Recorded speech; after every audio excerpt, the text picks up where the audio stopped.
Hello, কি অবস্থা সবার? চলে আসলাম নতুন 2টা ডিজাইন করছি জিপসামের, মানে 2টা মোল্ডের ডিজাইন করছি। এই যে এটা হলো কিন্তু অরেঞ্জ, একেবারে অরেঞ্জ কালারটা যত টক টক টক টক ডুক ডুক করে ঘুলাইয়া একেবারে যেমন সম্পূর্ণ মিশায়া নেওয়ার চেষ্টা করতেছি, যথাসাধ্য পরিমাণ পারতেছি। 2টা কাঠি নিয়ে ঝকঝক নাড়াচাড়ি চলতেছে। এই যে আমার মোল্ড, এই একটা মোল্ডের মধ্যে ঢেলে দিলাম, এরপরে আরেকটা মোল্ড ট্রে মোল্ডের মধ্যেও ঢেলে দিলাম, বাকি যতটুকু ছিল কারাই কুছা সবটুকু ঢাইলা দিব টুকটুক করে। এই যে আমার ঢেলে দেওয়া শেষ।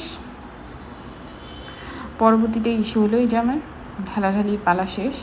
এর পরবর্তীতে ইস্যু আসতেছে কি বলেন, বলা দেখি তো। এরপরে আমি এটাকে ভেঙে দিব। চলেন দেখা যাক কীভাবে ভাঙি। এই যে শুকাইতে দিছি, এবার আমি এটার মাঝখান দিয়ে ভাঙবো। 1 2 3 টি শেষ। ভেঙে দিছি একটা, এরপরে আবার একটার পালা। 1 2 3 শেষ, ভেঙে দিছি। একটা পার্ট তুলে নিব, এটারও একটা পার্ট তুলে নিব।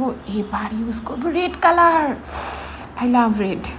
এই যে রেড কালারটা দিয়ে দিলাম। রেড কালারটা দিয়ে দেওয়ার পরে এই যে ঘর টক টক টক টক করে নাড়ানাড়ি নাড়তে নাড়তে নাড়তে নাড়তে শেষ। এবার এই দুইটার 2 সাইড তুলে নিব। আগে আমি টেবিলটা একটু পরিষ্কার করি, একেবারে অবস্থা 12টা। এই যে এবার 2 সাইডটা তুলে নিব। মাঝখানে আমার ফোনটা পড়ে গেছিলো, তাই ভিডিওটা এরকম হয়েছে। এই যে রেড দিয়ে দিলাম, এবারে এটাতেও রেড দেওয়ার পালা। তবে এটা ভাই মোল্ড আউট করার পরে এত সুন্দর হয়েছে যা বলার বাইরে। এক কথায় যদি বলি অসাধারণ হয়েছে। এই যে